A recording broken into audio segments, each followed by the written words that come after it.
Now, this is probably not what you were thinking about this morning, but it looks like you should have. Could your toothbrush be killing you? Okay, that's terrifying. I know.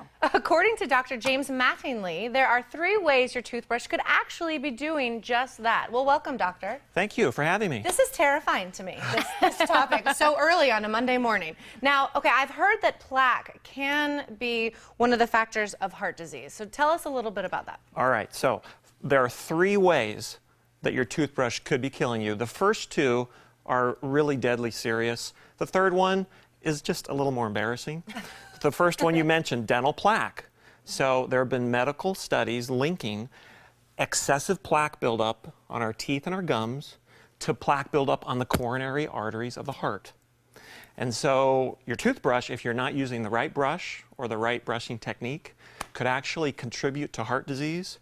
Your toothbrush could cause you to have a heart attack and die. Wow. Sadly, James Gandolfini, recent actor, died of a heart attack. We don't know what his brushing technique was like, but that's one of the ways that your toothbrush could be killing you. The second way is tooth decay. Okay? We all know about cavities, but what most people don't know is if you get a cavity on any of your upper front teeth, and if that cavity grows and gets to the nerve of your tooth, it can lead to an infection. And if untreated, that infection can go right to your brain and lead to a deadly medical condition called cavernous sinus thrombosis. I've never even heard of that. Well, most people wouldn't hear of it, but it's deadly and it can definitely kill you.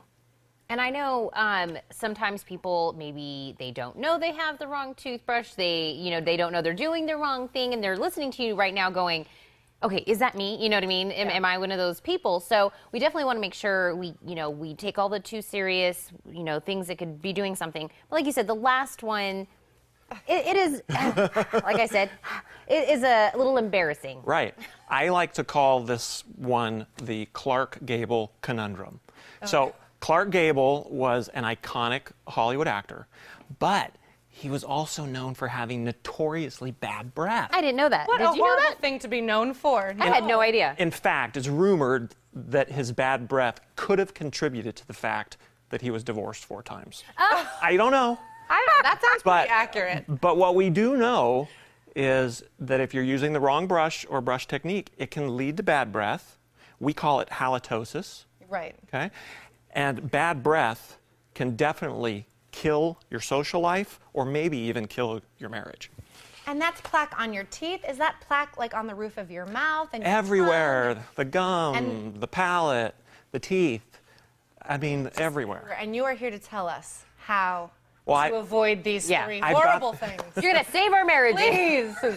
Here's the solution, Yeah. okay? So, in my experience of over 18 years and treating over 20,000 patients, I think that it starts with the superior brush and brush technique. So I'm not affiliated or sponsored by any manufacturer, but for my patients, I really, really like either the Oral-B professional line of rotary brushes or the Sonicare Sonic brush. I do Sonicare. They're both great. My preference is the Oral-B. This brush has a replaceable tip, so each member of the family can have their own tip, and you don't have to buy a new brush for every member of the family. These cost about $120. They also come with a built-in 30-second timer. So does the Sonicare.